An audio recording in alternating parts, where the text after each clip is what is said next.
record to the cloud, right? Right. Okay. All right. I think we got the recording on. And I'm going to just say, first of all, welcome. I'm Judy Newman, and we're at the parent. I'm from Early Childhood Cares, the senior advisor, and I've been organizing and facilitating our parent chats. And our parent chats, we offer about 3 or 4 every quarter, and they're on topics that parents have suggested would be of interest to them. So today our topic is talking about early childhood mental health. And we have a great panel here of some of our local early childhood mental health providers to talk about what they do, what it looks like, what kind of kids would benefit from having some early childhood mental health services, and anything else they'd like to share. And we're also going to have time to answer some questions, not about individual children, of course, but just in general about early childhood mental health. So I just want to take a moment just for those of you, I know sometimes we post these on Facebook. So Early Childhood Cares is the program that serves children from birth to 5 and their families. Children have some kind of developmental delay, some kind of disability, or they're at risk of having a developmental delay. So we're a free program. Anyone that qualifies, we serve, and we have wonderful providers that are on our team that can meet whatever needs children have, from developmental specialists to speech pathologists to physical therapists to occupational therapists, autism specialists. So whatever is needed, we try to match up what we have. But one thing we don't have is early childhood mental health. And so we rely very much on our partners in the community to make sure those needs are met for our kids. So with that, I want to just let you know we have a panel of 1, 2, 3, 4 people here, and a 5th may come, that are providers, and they are in different agencies in our community. So I'm going to give everyone a chance. Well, maybe first of all, I'm just going to go around so you can see who's here. And Terrence was the early bird. So we have Terrence Killian. Is that the right way to pronounce your last name, Terrence? From Relief Nursery. So he'll be our first person when we get there. We have Tracy Stafford from the Oregon Community Programs, OCP, over here. And we have, I think one of her co-workers, Erica Wilson, is here as well. We have Aaron. Now, Aaron, is it Weinerstrom or is it Kennedy Weinerstrom?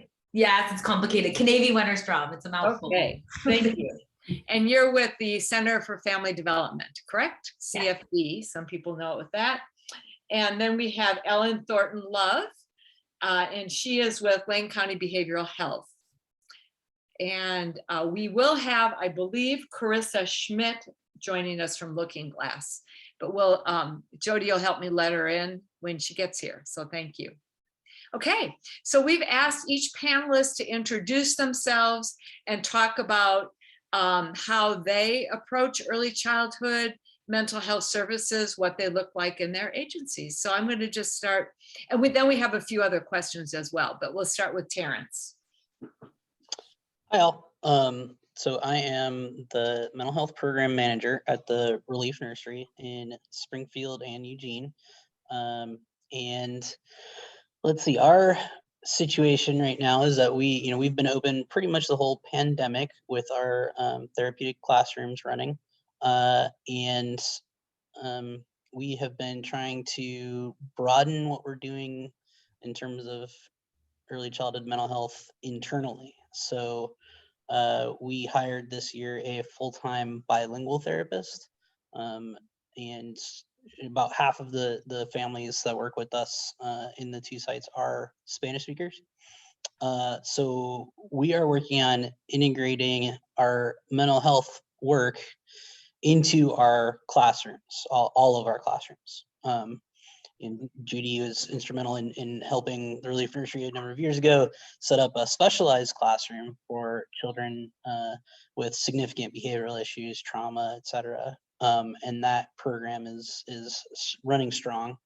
But we, are trying to take our lessons that we've learned from that program and push it out more into the rest of our services. And that's been really successful so far. And I have quite a list of folks referrals in to get seen by our new therapist, which is awesome. And depending on how things go, we are looking at potentially adding a second therapist in the next year or so. So we're right now focused very much on the children and families who are served directly by the Relief Nursery.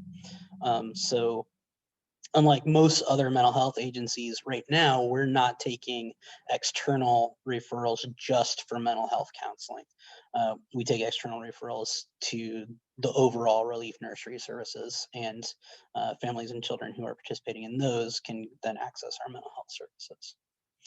I think maybe I'll leave it at that, and we can answer other questions after others introduce themselves. So no matter what service they're receiving from Relief Nursing, they could access mental health as well. Is that true? That's the plan. We're in this, we kind of hit the reset button in September. So at this point, I'm building up my one therapist caseload, and we'll see how high it's going to be appropriate to make that. That's one of the big issues, as everyone who manages mental health program can agree. Caseload is a pretty big deal, and so we're assessing this group of referrals right now to say, okay, are these kids who are going to need just family therapy once a month, or this new position that we created can see people do skills training in the classrooms. So more intense needs of children, we can both see them for therapy outside of the classroom with the families, and see them ongoing, throughout the week while they're at our program. So we're going to figure out what kind of balance of how many of those types of cases that therapist is going to have. And then depending on all of that, we'll see, what the sort of potential for growth is. And eventually in the long term, I would like to be able to see external clients again as well. Right. That would be awesome. And would you say you have a philosophy or approach to therapy that is describable? That's a really great question, and I'll keep it simple. Number one, I think the other early childhood providers will agree. We in early childhood mental health, we do not treat the child or the parent. We treat the relationship. So our focus is on the dynamics between the two, or however many parents there are involved, caregivers there are involved, and the child. So lots of folks kind of think, okay, I'm going to sign my child over to therapy world, and they will go and sit on a couch and tell the therapist the problems. And that's not what therapy looks like for any of us. It's all play. And ideally, it's all play with caregivers, with us present. Thank you. Okay, I'm going to move to Tracy. All right. So I'm the program manager for the early childhood program at Oregon Community Programs, and we have a pretty wide array of services that we offer families. So usually what we'll do is we'll do an intake and kind of assess the family and see where they're at and what their needs are. And then we'll decide, what might be the best intervention for this particular family. But right now we are offering parent-child interaction therapy, and that's for kids 3 to 7. And we also are offering parent-child interaction therapy for toddlers, and that's 1 year to 3 years. We could potentially, if it was needed, see kids as young as 9 months, but we would really just be focused on that relationship piece, like you said, Terrence, really that relationship piece between the parent and the child, and just really helping them to have more positive interaction. And then we also offer trauma-focused cognitive behavioral therapy. for kids 3 to 7 on my particular program, but of course that intervention serves older kids as well. And then we also have Parent Management Training Oregon, which really it's probably, it's meant for kids ages 4 to 7, but we have just been finding that PCIT is much more effective with the younger ages. So we've really been focusing more on using that. But we also have that as an option because with PCIT, there is a big commitment. And so, we really do ask that the parent really engage, and they have to come in every week. They have to do a little bit of home practice. And so, it's time consuming and it may not be for everyone. And then we have our EIFC services, which is really focused on children that are currently in foster care. And we have a foster parent support group that we love to have all of our foster parents attend. Not all of them can, but it's every Thursday from 10 to 12. And during that time, we have a therapeutic play group. So the children attend the therapeutic play group while the foster parents are in the foster parent meeting. So I think, like Taryn said, I would say that we are very relationship focused. We're very focused on building a strong attachment between the caregiver and the child. We're very trauma informed. So we know that trauma really impacts development and a child's ability to function well in all areas of their life. And so we really want to give parents and children the skills to be able to overcome, some of the adversities and really learn to cope with what they've experienced and be more successful in their lives. Great. Thank you, Tracy. You're welcome. And I was just going to add a little bit, Tracy, just that we are in person and on Zoom. Yes. We are trying to do most of our services in person, and we've been in person, just like Terrence was saying, for quite a while now, about a year, almost a year and a half since COVID, all the COVID stuff started. With our early childhood team, we just feel like our little ones need to be seen in person, and we do all the COVID protocols, and it's been going really well for our team. But we also have the ability to do it on Zoom and have had success in that also. We tried doing Zoom only with our 3 and 4 year olds, and it was too hard. So we just wanted to get back in person as soon as we could. I think those of us in early childhood providing services feel the pain, do our best, and it works for some, but yeah. We have a satellite site for PCIT at EC Cares, but we just have not been able to get back in there yet to utilize it, but hopefully soon. Great. Okay, Erin, you were the next in line here. Great. Good afternoon, everybody. So I'm Erin Kennedy-Wennerstrom. I'm a licensed professional counselor at the Center for Family Development. And my role is to develop and support prenatal to 5 services. So this past year and a half, we've been building out groups for support during the pregnancy period. We have a postpartum support group for new parents. We have, we just piloted a 0 to 3 curriculum for parents of children 8 months to 3 years of age. And then we do a pyramid model based 3 to 5 challenging behavior group for parents of kids that are experiencing challenging behavior in that preschool age group. So I think for me, I utilize my background as an early childhood special educator quite a bit. I do some in normal times, do consultation in classrooms and go out to Head Starts, doing less of that, obviously, this last year. Let's see. I think my focus is really developmentally appropriate practice and child and family-centered care. I have training in TheraPlay, and there's a group of us right now in getting trained in child-parent psychotherapy. So a trauma-informed, trauma-based, evidence-based protocol out of UCSF.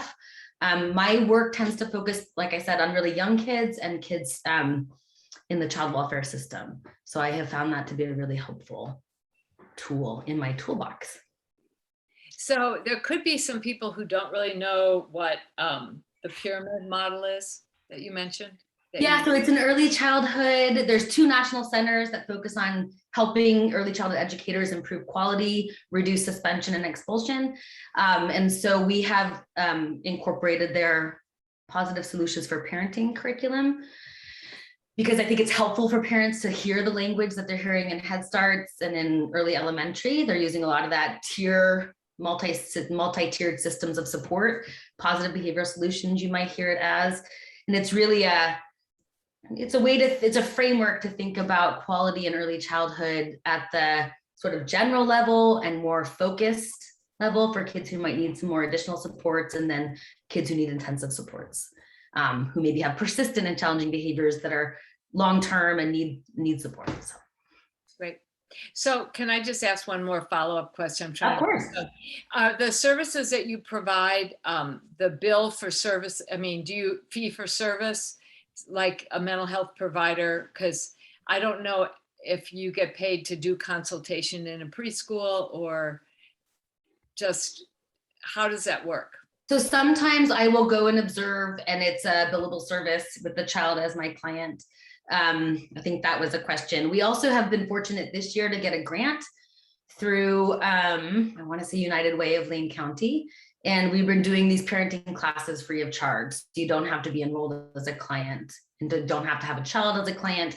And we're hoping that will continue, because I think the need, particularly around this perinatal postpartum period, is so great in this community. So we're really hoping that that's gonna gain more traction and kind of stay around. Thank you.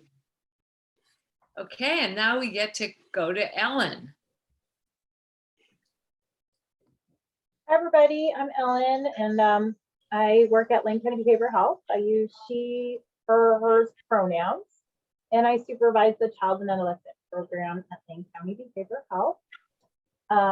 And my background has been trained in doing many of the same evidence-based models that everyone else has. I initially worked with very intensive need children in the therapeutic foster care system in Virginia. That's how I got interested. And so I've been trained in child parent psychotherapy, which is a dyadic model, PCIT, which you guys have all mentioned, the positive parenting ideas that you have, as well as trauma-focused CBT. I've been trained to serve like from 1 to 21 in trauma-focused CBT. So I have done a wide variety of that. I would say for me, it is definitely a relational base first between the parent and the child. I think that's crucial.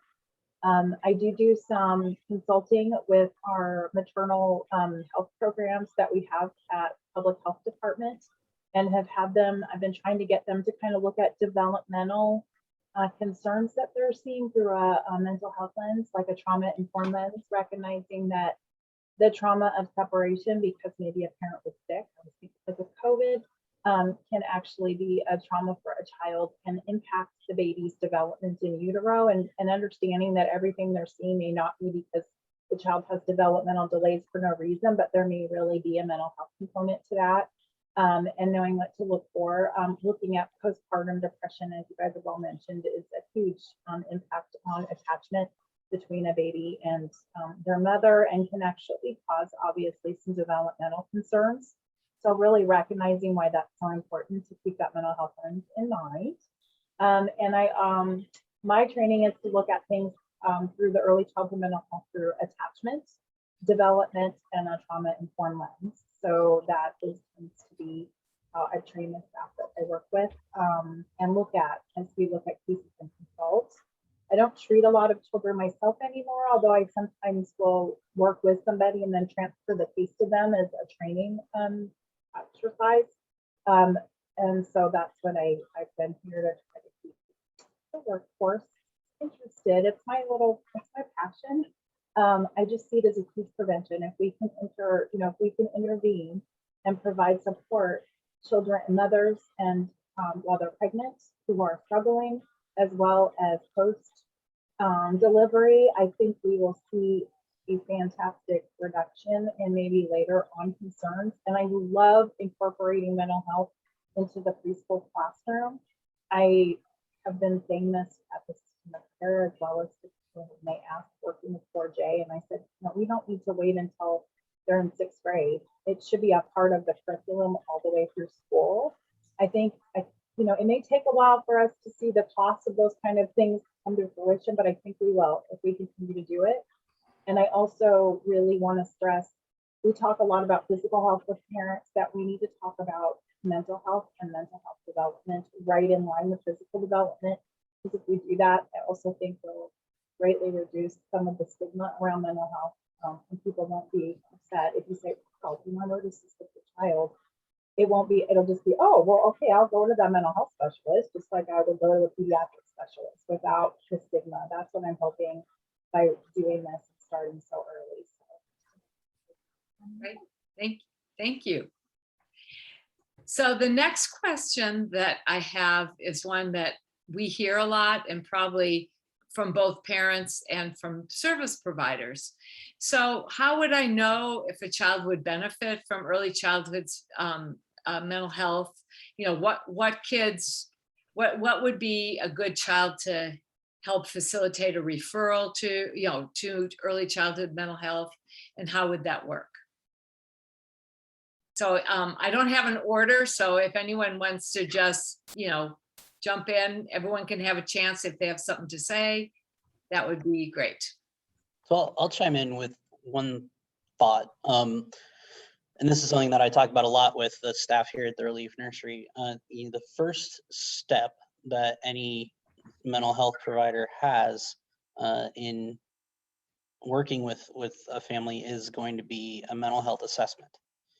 And really the whole point of a mental health assessment is figuring out if there is need for treatment, and if that need exists, then what level and type of treatment. So I encourage my the teachers that I work with and the interventionists that I work with to you know, have a pretty broad lens, and you know, if they just have a feeling, they can talk to the parents and ask them, you know, what do you think about getting a mental health assessment? Because a mental health assessment is not in any way, shape, or form a commitment to continue treatment in the long term. It's sort of, you know, if you have a little tickle in your throat and you go see the doctor, and the doctor takes a look and says, well, you got a cold, or you know, hey, there's something here that we need to look into further, that kind of a thing. It's not committing to a course of treatment. It's just getting a test, sort of. So that's one perspective that I would throw out there. We also do a really thorough mental health evaluation. And I think, as I stated previously, we kind of use that to gauge what is going to be the best intervention for this particular family.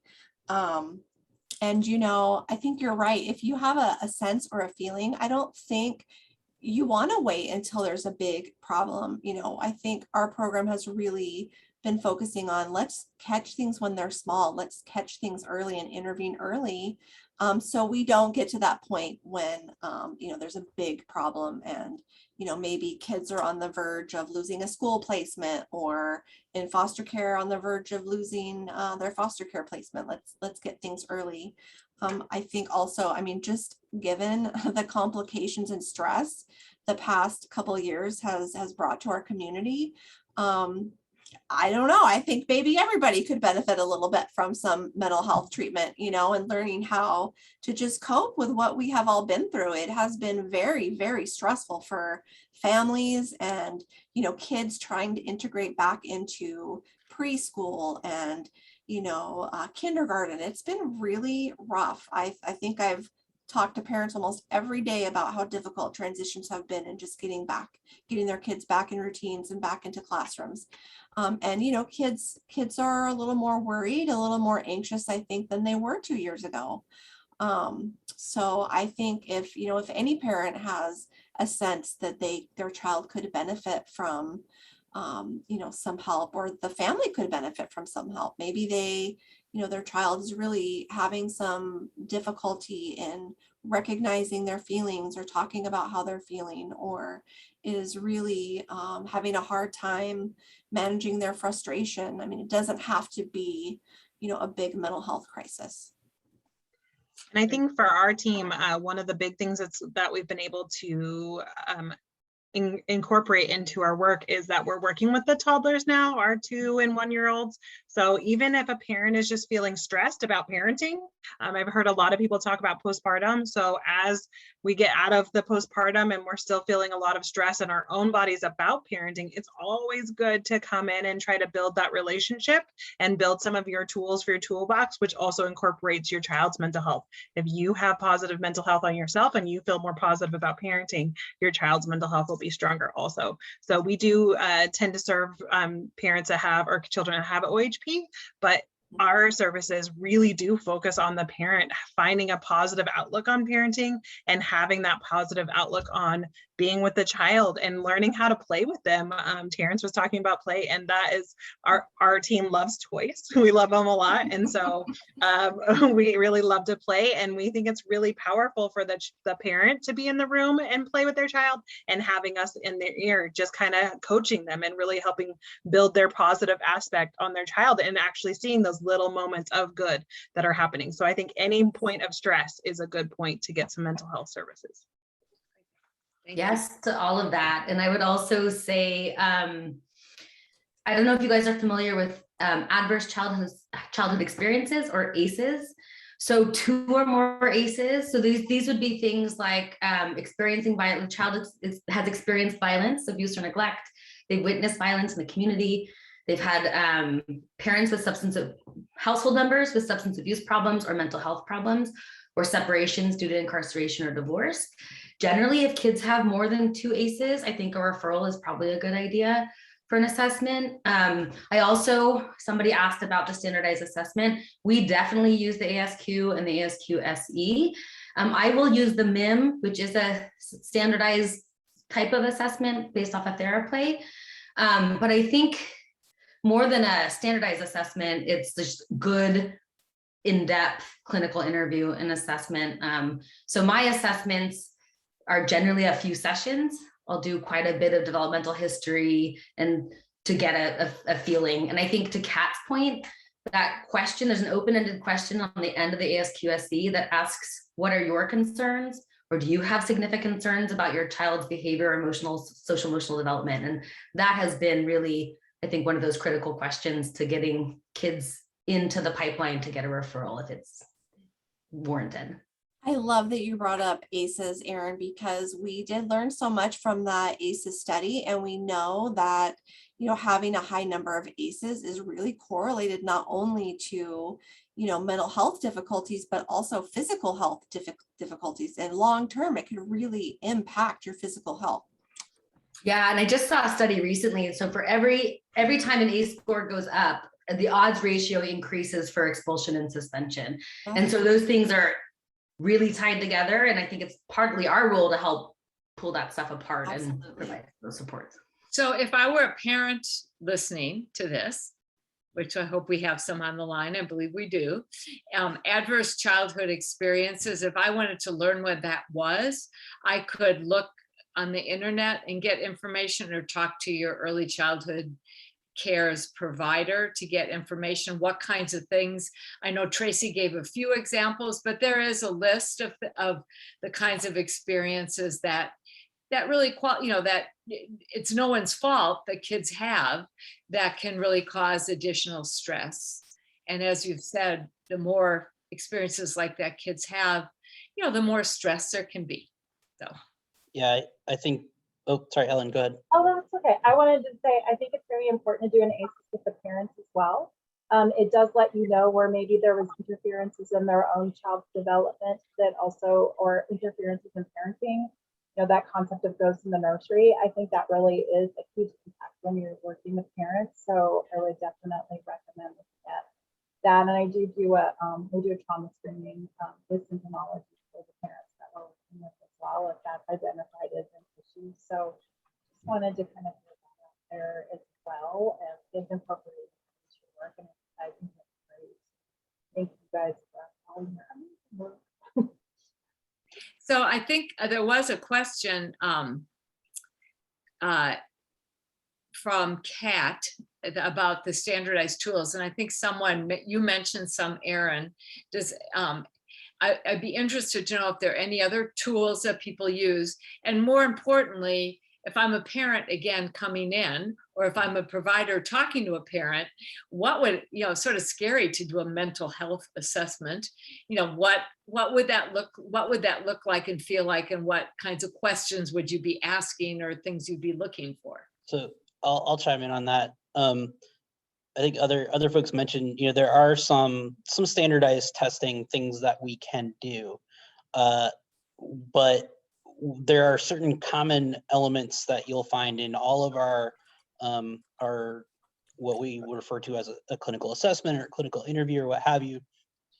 We're doing a biopsychosocial assessment. That means that we're looking at the body and the mind and the social environment.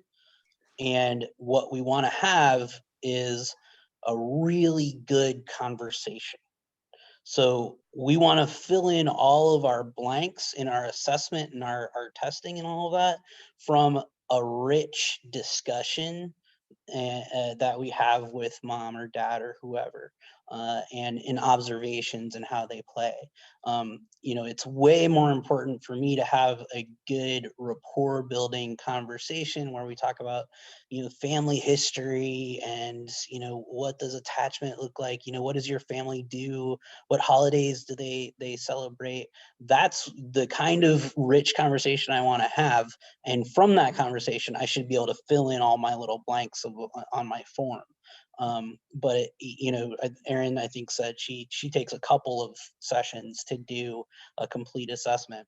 And there's all sorts of regulations about this stuff. Like, we have to do an assessment and then we have to create a treatment plan immediately and all this good stuff. But what we're doing for the first several sessions generally is forming a relationship and gathering information and history and trying to get an understanding of, who is mom, who is dad, who is child, what's the story behind this family, what's the big stuff that's really impacting them right now. And I also wanted to add too, there's a lot of limitations to the ACEs study. The original study was back in the 90s and it was done by family practice physicians who didn't have a real background in, social traumas and things like that. So we kind of recognize now that there's a lot missing from that ACEs list. And so most therapists and counselors now have a good understanding and are going to ask a lot more questions beyond what was in that sort of original ACEs study. Tracy, I think you're on mute. Sorry, I think the interview process is probably the most important piece. And, really getting an understanding of, how were the parents coming in? How were they parented? What was their experience in parenting? Has there been any events that have really impacted the family greatly or impacted the child greatly? I think getting an understanding of that is really helpful in how we're going to move forward. And with parent-child interaction therapy, we do a play assessment because we want to see how does the child and the parent connect. How do they play together? How does the child take direction from the parent, and how does the parent take direction from the child? So we want to see, both of those scenarios. Anything else anyone wants to add about this? Well, if I can just respond real quick to James, so James said, wow, I can't wait. This is exactly what we need. That's awesome. And I want to make sure that, anyone who is getting counseling and getting involved in counseling should be aware the most important determining factor in the success of any counseling is the relationship between the counselor and the folks coming to them. And in part what that means is that you have the right to say, you know what, I don't think you're the right match for me as a counselor. If you go to any agency, you will receive a counselor who they'll try to do their best to match you to a counselor, and you can say, hey, I didn't feel like I was clicking with that person. Can we try somebody else? Like, and somebody might grumble a little bit about it, but you have the right as a health consumer to get the right match, because that's the most important thing for the therapy to be able to work. Absolutely. I just wanted to add one thing, parents. I also tell parents, like, if we've discussed a method that we're going to use and it's just not working for them, to also speak up, even if they really like the therapist. You're not insulting them. This just isn't working for me, and allowing maybe a different approach to occur. I also just encourage them to constantly be reviewing, like, treatment plan, is it working or not? And there are assessment tools that you can even use along the way to see if treatment is being helpful to you, and people may use those just to try to be as objective as you can be. So those are other things I would add to, like, that's as a healthcare consumer, the things that you have a right to. I love that, and I totally agree with you about the relationship. There has to be trust and rapport first before and somebody's being really vulnerable, bringing their young child to you, right? The vulnerability of going, just recognizing that to start with. And the play piece, like, usually they feel so much better. I found with parents and kids, what we're going to be doing, and they're just like, oh, like, we're not going to we can't put a 2-year-old on a couch and hear your inner feelings. Like, it doesn't work that way. And I love the idea of talking about, do you talk about feelings in your family? And so I usually would start with this, if they really don't have their own feelings vocabulary, and kind of teaching them together with their child. I like to start with that because it helps them have some skills of their own and recognize them. Thank you. So there have been a couple things in the chat, which is sort of going to, that was my next question. This is a great conversation, and those, what I'm hearing from families and providers and others in the community, that it's hard to get in. We have a shortage of mental health providers, and maybe even more so with people who know how to provide early childhood mental health. And so it can be a long waiting period. Will all insurance cover it? How can we advise and help parents, help facilitate making that connection? Because it can be rough. Yeah, I agree 100%. I mean, I think the wait lists are pretty long all over Lane County, and it really breaks my heart a little bit, because I know, you know, just taking the step to kind of seek out a provider is hard. You know, we try at OCP, I try really hard to get, you know, folks in as quick as we possibly can. And being the program manager, I'm probably a half-time therapist, but sometimes I'm a full-time therapist because I don't like to have families sit on our wait list. So, you know, we'll really do our best. If our list is really long, I'll even call around and see, you know, if there's another provider maybe that has an opening or that has a shorter wait list, because, you know, we really just want to get families in as quick as we can. And to add on to that, I think somebody was asking about the PCIT. How do you get PCIT with private insurance? Right now, Tracy and I are only working with clients who have OHP, but we are working on getting grants to be able to work with others that don't have OHP. But we also have had a grant that we recently started doing, a PCIT toddler workshop that is available. And I think those dates or how to get a hold of us for that is online. So it's just a quick workshop that's 3 hours and only a one-time commitment, but at least gets us started, and then we can move on the process after that. Any other questions or thoughts related to this? Kat? Oh, Ellen, go ahead. Let's go with our panelists and then I'll go to Kat. Yes. Private insurance will take PCIT. The part that is sometimes hard is the parts if you have to meet with the parent by themselves, is the one thing that you may end up having to do some like consultation work that you don't get paid for. But they will pay for the actual dyadic sessions. It's charged as family therapy and they will pay for it. So they'll do play therapy and everything that way. You do it from a family therapy or a dyadic. It's just the stuff where you have to meet with the parent by themselves that you sometimes have to eat a little bit of time with private insurance. Thank Thank you. Ellen, I think it would be great if you knew of providers that were doing PCIT, kind of individually and accepting private insurance. It would be great to kind of get some names emailed around, because I've had a few families, contact me with private insurance, and it's been really hard to find a provider that will do PCIT, outside of an agency. And I haven't found any in Lane County that accept private insurance. So if you have some names, please email. I will work on that. Vista Counseling is probably going to be your best bet. So I'll reach out to them first. Okay. I know they have people because they kind of tried to recruit me at one point. I'm like, I love public health, sorry. So I will call them first and see. Okay. And then get you those. Thank you so much. Thank you. We had a parent put something in the chat saying that has been her struggle. And so I am not an expert, but my understanding is should be mental health parity.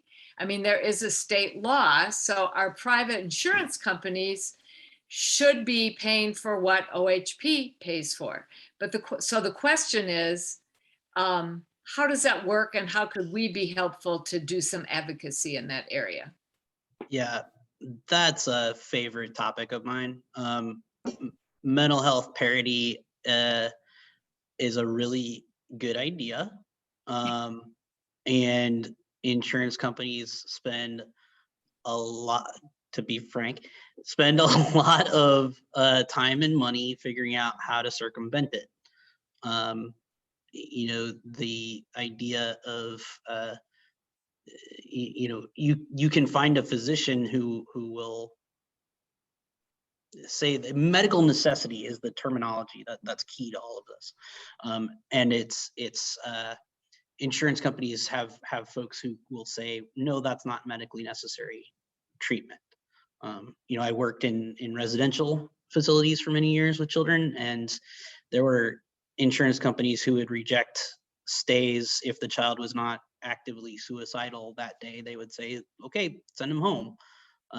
So medical necessity is quite a monster, and insurance companies interpret it in very different ways. I don't see that there is a good system for tackling that. I think you do actually have to look at like legal options and things like that. If you're running into if your insurance company is refusing appropriate treatment, I think you have to look to advocacy organizations and legal means. Disability Rights Oregon is an agency that I'll mention. They are a group of lawyers who really like to sue people who aren't holding up their end of the bargain in terms of things like mental health parity. And they will fight, tooth and nail to get folks the treatment that they need. Also working with folks like the Oregon Family Support Network. They are good peer advocates. And that's a network of families who identify as having children with behavior problems. However, they kind of self-define that. And so it's parents that support each other in dealing with navigating the system and things like that. I think their services have been kind of reduced because of all of they used to do really in Lane County a lot of peer support activities on a monthly basis, and they have had to rein that in. And I haven't heard from them for a while, actually. I'm not sure what level their activities are at, Ellen. They're still going. They're doing a ton of stuff online, and it's all free. They're also running that Reach Out Oregon helpline where you can call in and get parenting support all over the state of Oregon. So they've really tried to go to an online approach. They plan on reinstating all their services. They continue to operate their food bank. We have got families food. They have nothing to do. I just call them and they're like, send them over, or we'll get a box together. I bring it here and give it to people. And they're also very actively advocating in the schools with the struggle that a lot of children have had. The IEP struggle. They're doing that actively.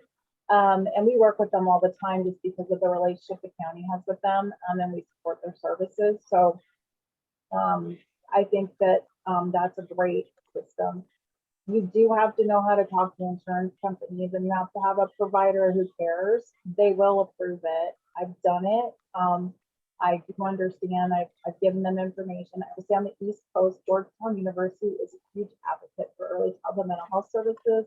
I've been seeing a ton of stuff that they've been sending me online about us, and I would love to work with them to maybe help us come up with some advocacy to share with private insurance companies and the mental health parity issues, because they did it there. It took us about 5 years, but we got them to pay for everything. The one thing we've always struggled with is that parent without child present parent. Insurance companies are like, well, that's not the main patient, so why do you need to? Sometimes they will not pay for that.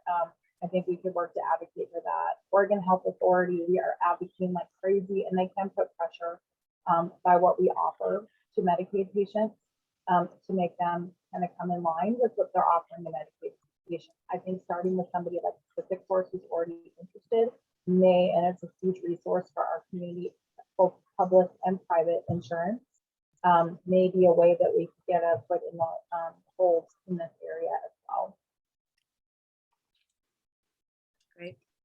I put what OFSN is, at least spelled it out in the chat for any parents that want to look it up. And I will say after listening, I'm going to try to put together a one-page handout with some of the acronyms and websites of what we talked about, because sadly, I wish, Megan, we had a simple answer, or Kat, but it's going to take some advocacy. And I hope OFSN, Oregon Family Support Network, might be able to even point us which insurance companies might be easier to work with. So that would also be helpful, I'd say. Yeah.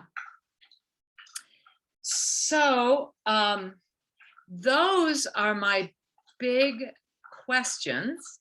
I know I wish we had some more concrete answers to some of these very big problems, like availability of providers. I know, for example, our Senator Ron Wyden is, and I know Ellen knows this too, we were at the same forum with him, but he's on the Federal Congressional Finance Committee.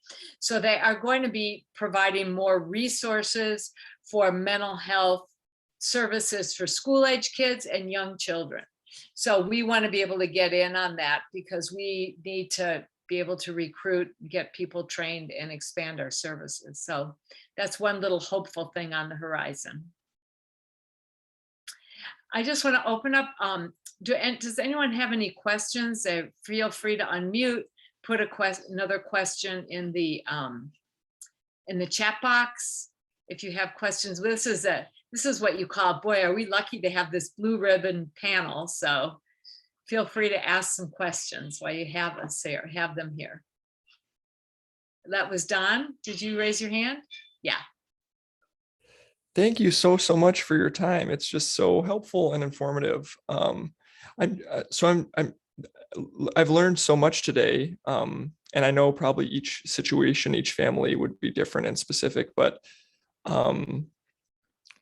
as it kind of just connect, since you all are different types of agencies, is there a good first one to try to look to, or in the sense of, depending on the situation and the family's needs, that's going to be who to turn to? So I'm just wondering if you all have ever gotten that question of, amongst each other, try this first, or if you haven't gotten that question, maybe it's the wrong one to ask. But thank you for your time.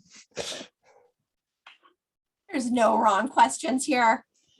That's such a tough one to answer. I think maybe it might depend on if you have an idea of what particular intervention you have in mind, because I know different agencies provide different interventions, and so that might be a place to start. We get most of our referrals from DHS or EC Cares, Head Start. We do have a lot of, families that have come in will kind of refer out to their friends and families, but so I don't know. And then I think it also, if you call one place and they have a really long wait list, then I would just encourage you to keep calling other early childhood agencies and see if they have a shorter wait list. there's amazing providers in our community. So I feel like, you know, every agency would be able to, you know, fit your need, but it just, you know, kind of depends on what is the wait list, what do they offer, kind of things. Yeah, and I think because of the extremity of the situation right now, and the the fact that all of the agencies are pretty strapped. If I were to be seeking treatment for my child right now, I think what I would do is find the first place that I could get an opening, and I would start there, because, like I said earlier, you can change anytime. So if you get started somewhere and then you learn about, hey, I really want to find out more about this PCIT thing. Okay, if you've gotten the process started with someone, you can move to a different a therapist that you find their style more preferable, or what have you. So I think, honestly, at this point, I think it's just get in where you can get in. Great. So I see that Kat has her hand up, but I want to be sure that everyone saw in the chat that the county behavioral health, that's one thing they actually do too, is help get you connected with services. So that would be a good place to think about as well for help. Okay, Kat. Yeah, mine is similar to Dawn. I'm saying too is that right now, especially now that people are they're experiencing ACEs real time. So for instance, one of my children had a parent die, and that leaves a family in crisis, right? So and it's been really difficult to try to help that person who's just trying to cope with just to get through every day, to reach out. And we've tried, like, side by side, like, we can be with you when you make a call, or we can have someone call you if we have your consent, or trying to do that kind of bridge to services in some way. But we really can't make referrals per se. We're there to support them in a way that we can get them a basket of resources, but not anything specific per se. So I feel that it's hard not to feel like you're not helping enough. Like, if you had any advice on that. I think Lane County Behavioral Health would be a great place to start for that too, but It is hard. I always feel like I'm not helping enough. So, I mean, especially because I have had quite a few parents that have called with private insurance, and then it's hard, because we only serve OHP. We have some very limited funding to work with families that don't have insurance or have private insurance, but it's very limited. So I would say, Kat, in that particular instance, if a family came to me and they were really in crisis, that would be a situation where maybe we could look at providing, some services through that funding. But it's, it is hard. And I definitely have referred people to Lane County and also back to their insurance companies to help them find providers. They increased during COVID the percentage of what you could make for income in order to qualify for secondary OHP. And we've been helping a lot of people do that. A lot of people with private insurance have really large cookies. They're like what we call underinsured. And it has been amazing. We've been able to help a lot of families be able to get services, not even just necessarily with us, but services in general, because of the very large, some people have like a $9,000 deductible for mental health services. Who's ever going to use that? You might as well not have mental health insurance, right? So you can do it. It's quite a bit. I don't remember. I think it's like 140% above the poverty level, which covers a lot of the residents of Lane County. And although it's not their primary, it's their secondary. It's been extremely helpful. And you can build their private insurance company, whatever they don't pay. Then Thank you. I had not heard about that. So that's Yeah. really good to know. Mhm. It happened because of COVID and then being concerned of people just not being able to pay and wanting them to be able to, and with the mental health crisis, I think we might see more of that with the fact that the American Pediatric Association and the American Adolescent and Child Psychiatric Association just declared a mental health emergency for children in the United States. So I think there may be some more attention, even more like with money from the federal government as well as the state, but we'll see. Awesome. Well, I think we are closing in on the time here. I just want to be sure if there are any parents still in the audience. I can see some of you, if you have any questions for our panelists. Just want to be sure we honor that we get those answered for you. Just unmute, mute and speak up. Okay. Then I'm going to close this off since we're at 5 o'clock with maybe a thought of hope. You know, about 8 years ago, it wasn't even that long ago, and I'm looking at some of the faces here, where we couldn't say we had that many, if any, qualified early childhood mental health providers in this community. And I think someone mentioned what great providers we have now, and that is so true. So I say that to say that with enough really good people working together, we're going to be able to solve this funding and access problem as well, because I've really seen significant change, and it is true. It is wonderful to have people with that set of skills and expertise. So I thank you all for being here, and I'm going to say that we'll all be in touch, and we'll be posting this recording so parents can access it both on Facebook and on our webpage. And I will try to, at least as I said, have this companion cheat sheet so people know the alphabet soup we've talked about tonight. So Thank you so much, Judy. thank you all. Yeah, bye-bye. Take care.